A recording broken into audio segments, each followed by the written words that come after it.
দশমীর ভিডিওটা দিতেও একটু দেরি হয়ে গেল, কারণ এডিট করার মতন একটু এনার্জি আমার মধ্যে ছিল না, এখনো পর্যন্ত নেই। তাও আমি এডিট করছি, কারণ ভিডিও তো আপলোড করতেই হবে। প্রতিদিনের মতন দশমীতেও আমি দোকানেই আছি, ডিউটিতে। আজকে আমি খাচ্ছি টেন্ডার কোকোনাট। এই আইসক্রিমটা কার কার পছন্দের? আমার কিন্তু খুব পছন্দের, দারুণ ফ্লেভার, দারুণ খেতে।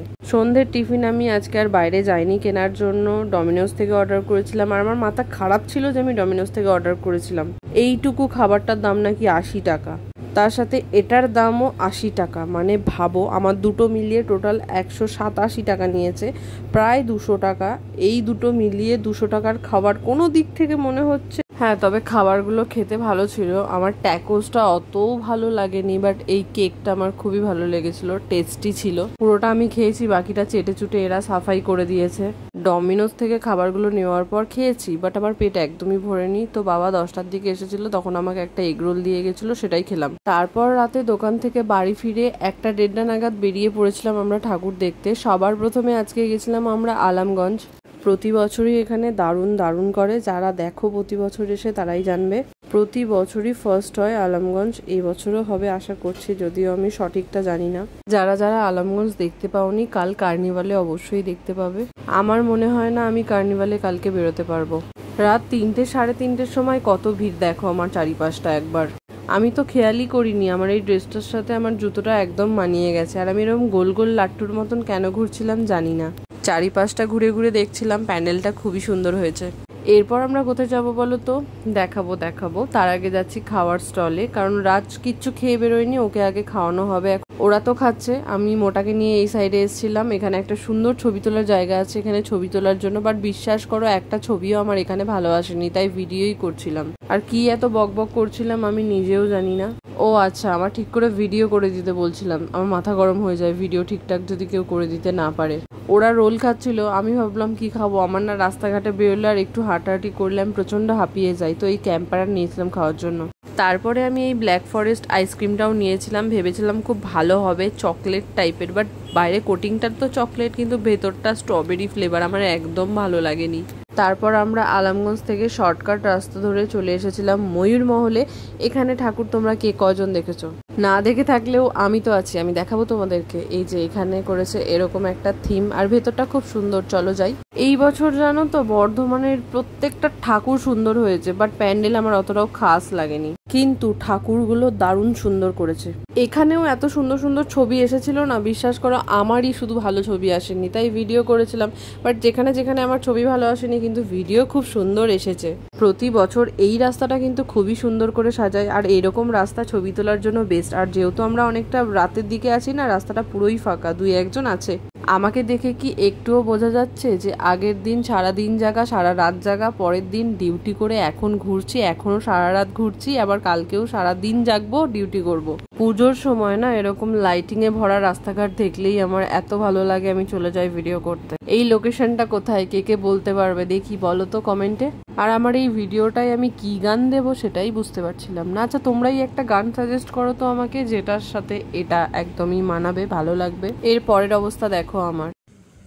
এখন বাজছে 3টে 5, আর এই 3টে 5-এর সময় শুভশ্রী আমার এই হেয়ার স্টাইলটা করেছে। আমরা এক জায়গায় এসেছি, আমরা এসেছি সর্বমঙ্গলা বাড়ির এখানে।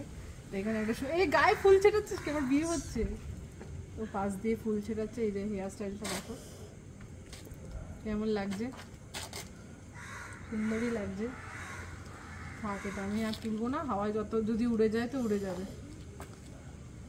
ওয়াও, কি দারুণ লাগছে দেখো, গোটা রাস্তাটা এরকম লাইটের কাজ করা আছে, আর অনেকটা আছে, আর দেখতে কি ভালো লাগছে।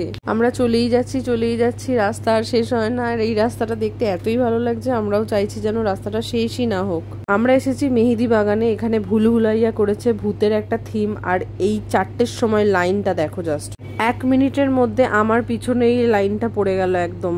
শুভশ্রী বলল এখানে নাকি খুব ভালো করেছে। তো লাইন দেখে প্রথমে আমরা ঘাবড়াচ্ছিলাম যে যাব কি যাব না, কিন্তু তারপরে ভাবলাম যে না, চলো একটা ঠাকুর তো লাইন দিয়ে দেখাই যায়, কারণ সব ঠাকুর তো আমরা ফাঁকাই দেখেছি।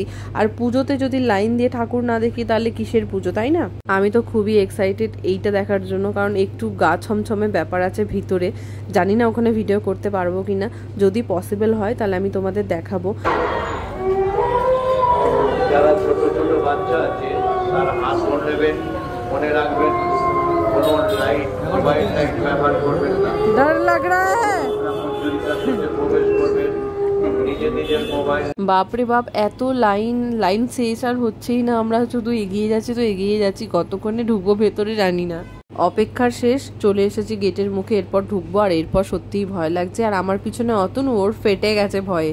যাই হোক, আমার কি অবস্থা হয়েছে ভিতরে ঢোকার পর, ফার্স্টেই একটা ক্লিপ নেওয়া হয়েছে, সেখানে তোমরা জাস্ট ভয়েসটা শুনবে। কুছ তো বাত হ্যায় আন্দার, চলো দেখতে হ্যাঁ। ভয় লাগছে তোর? যাবো এবার ভেতরে ঢুকতে হবে। গ্যাস জ্বালাতেও বারণ করেছে। হ্যাঁ ভাই,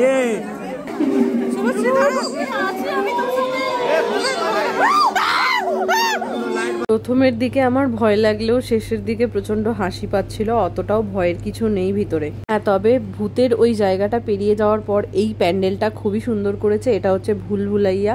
আর এই দেখো ধূপকাঠি, দু সাইডে দুজন যে বসে আছে না, ভূতের থেকে ওদের বেশি দেখে ভয় লাগছিল আমার। যাই হোক, আমি এই ধূপকাঠির সাথে ভিডিও করছিলাম, আর ও এমনভাবে দেখছিল মানুষজনকে, আমার প্রচন্ড হাসি পাচ্ছিল ওকে দেখে। সবাই দেখলাম ওর সাথে ছবি তুলছিল, আমি তো এখানে ব্লগের জন্য ভিডিও করছিলামই। তারপরে একটা ক্যান্ডিড ছবিও তোলা হয়েছিল, যেটা আমি অবশ্যই তোমাদের সাথে শেয়ার করে ফেলেছি। বেশ ভালো মানিয়েছে কিন্তু, একদম সেই সিনেমায় যেরকম দেখেছিলাম ওরকমটাই লাগছে। এরপর আমরা সবাই মিলে ভুলভুলাইয়ার ভিতরে প্রবেশ করলাম।